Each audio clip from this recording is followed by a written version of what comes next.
Yani debutani sama ketani.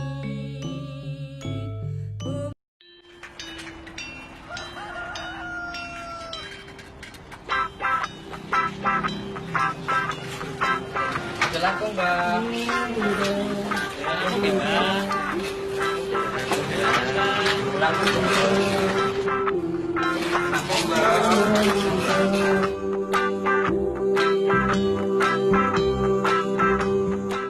Namo Sang Hyang Adi Budaya, Namo Buddhaya. Saudara-saudari sedama yang berbahagia, khususnya bagi para remaja Buddhis, hari ini jumpa kembali dengan saya dalam pendidikan agama Buddha atau materi Buddha Dharma yang pada hari ini akan membahas mengenai moralitas Buddhis.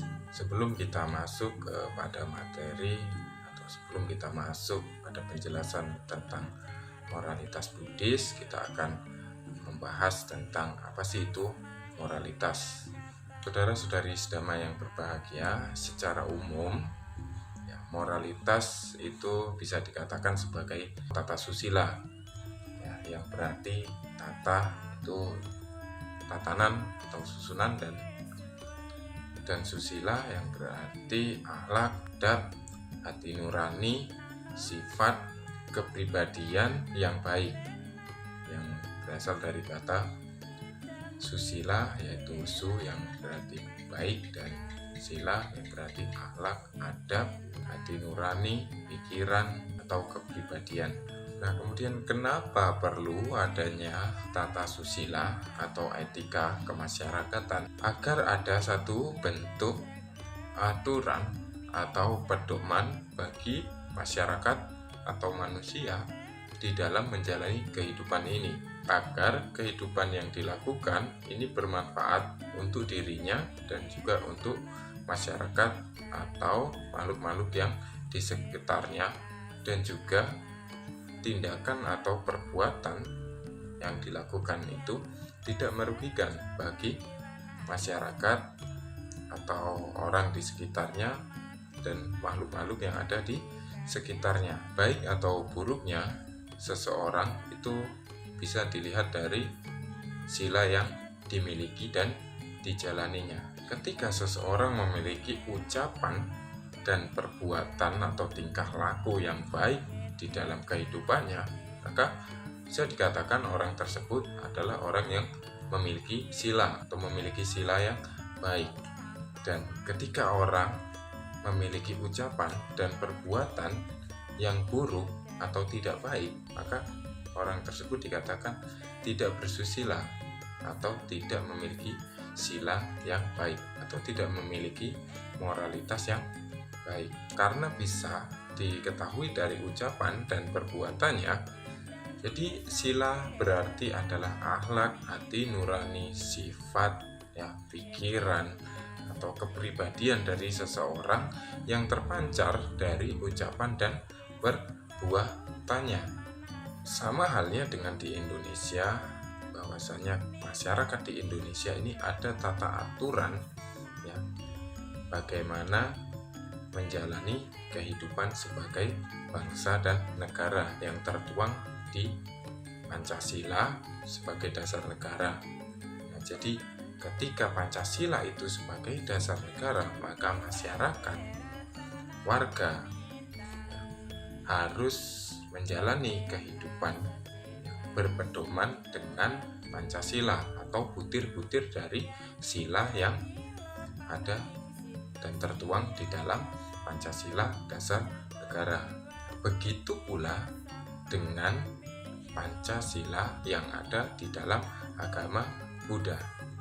Ketika seseorang beragama Buddha dan meyakini Buddha Dharma, maka orang tersebut harus berpedoman, berperilaku, dan menjalani kehidupan ini sesuai dengan aturan tata susila atau sila di dalam agama Buddha.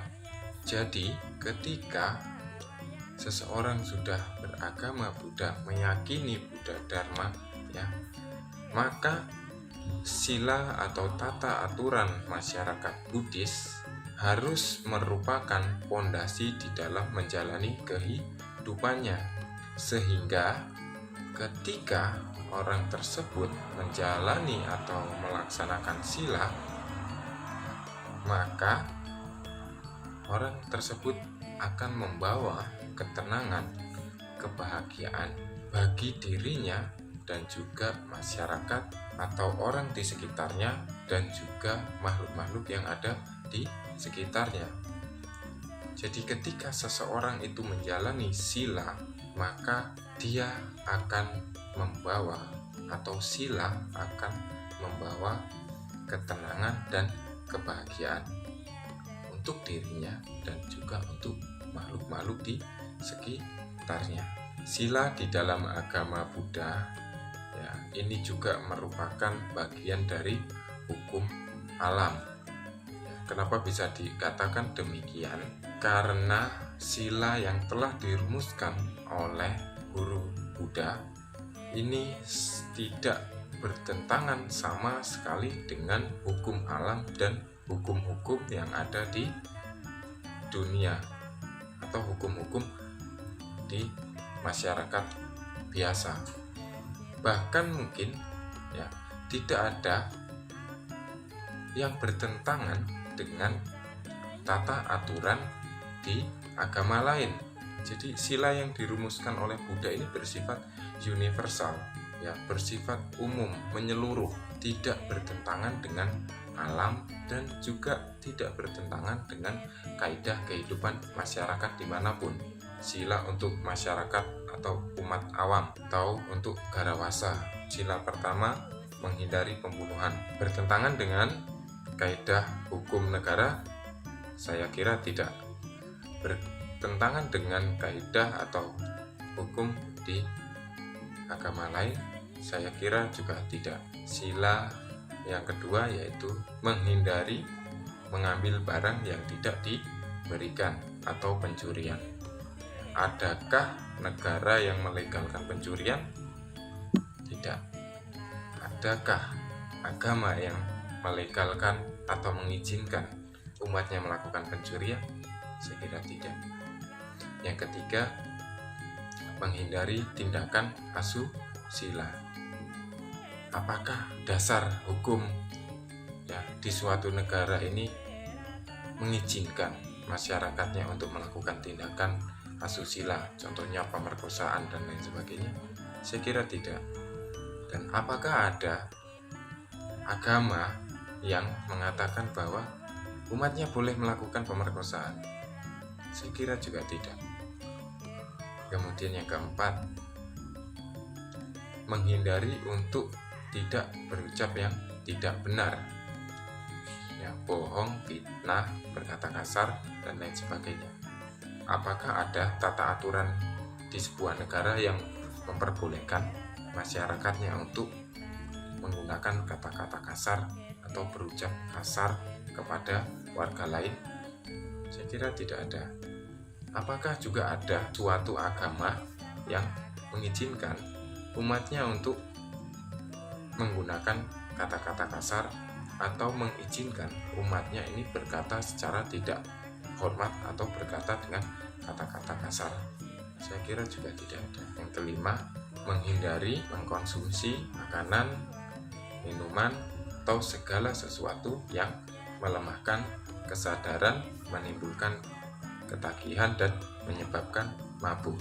Saya kira hal ini tidak ada di dalam aturan suatu negara yang mengizinkan masyarakatnya untuk mengkonsumsi narkoba contohnya, atau suatu agama yang mengizinkan umatnya untuk menggunakan narkoba. Ya. Jadi kita tarik secara kesimpulan dari Pancasila Buddhis bagi berumah tangga atau bagi umat garawasa, kita simpulkan bahwa apa yang dirumuskan Buddha itu berlaku untuk universal, bahkan tidak ada bertentangan bagi masyarakat lain atau dengan agama lain.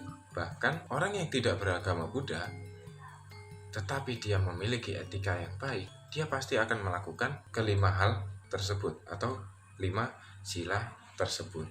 Kemudian di dalam Buddhisme ini tidak ada yang namanya paksaan, tidak ada sesuatu yang dipaksakan atau diharuskan. Jadi sila di dalam agama Buddha itu, ya, Buddha tidak mengatakan ini harus, ini nggak boleh, ini boleh. Buddha memberikan keleluasaan, tetapi didasari dengan pikiran yang benar dan juga pandangan yang benar. Karena tidak dipaksakan, maka masyarakat atau umat Buddha itu dituntut untuk berpikir dan berpandangan secara benar, bahwasanya ketika melakukan ini dapatnya ini, ketika melakukan itu dapatnya itu. Ketika kita melakukan sila, ya, maka itu akan membawa kebahagiaan untuk kita dan untuk orang lain atau makhluk lain. Kenapa kok tidak dilakukan? Itu kembali lagi kepada dirinya sendiri.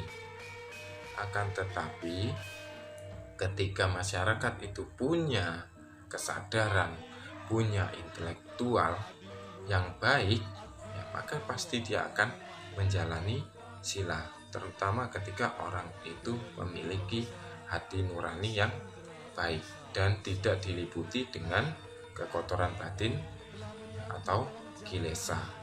Sila di dalam agama Buddha, ya, ini juga menuntun dan membawa pada kebahagiaan atau menuju pada akhir dari duka.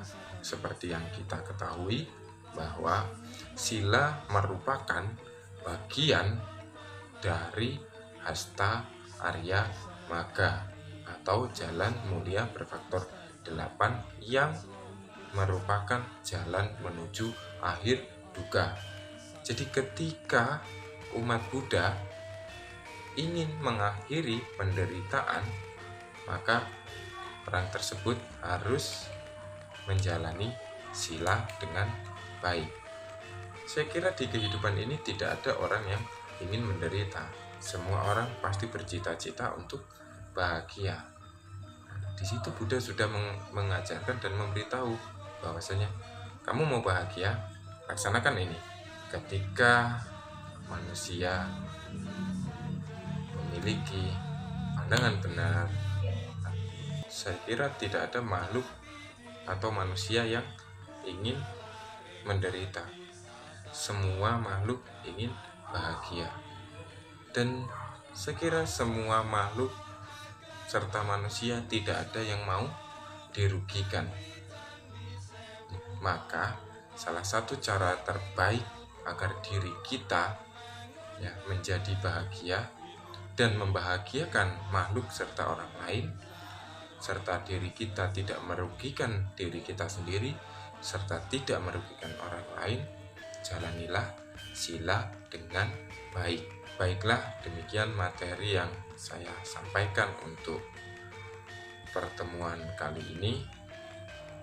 Semoga kita senantiasa mampu menjalani kehidupan ini dengan baik, dengan tidak merugikan diri kita sendiri serta tidak merugikan orang lain, dengan menjalani sila seperti yang sudah diajarkan oleh Buddha kepada kita semua.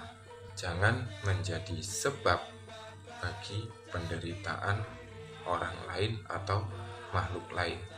Jadilah sebab bagi kebahagiaan makhluk lain atau orang lain. Oke, mungkin itu yang dapat saya sampaikan dan terima kasih. Sapi sata bawantu sukitata, semoga semua makhluk berbahagia. Sadu, sadu, sadu. Namo Sang Hyang Adi Budaya, Namo Buddhaya.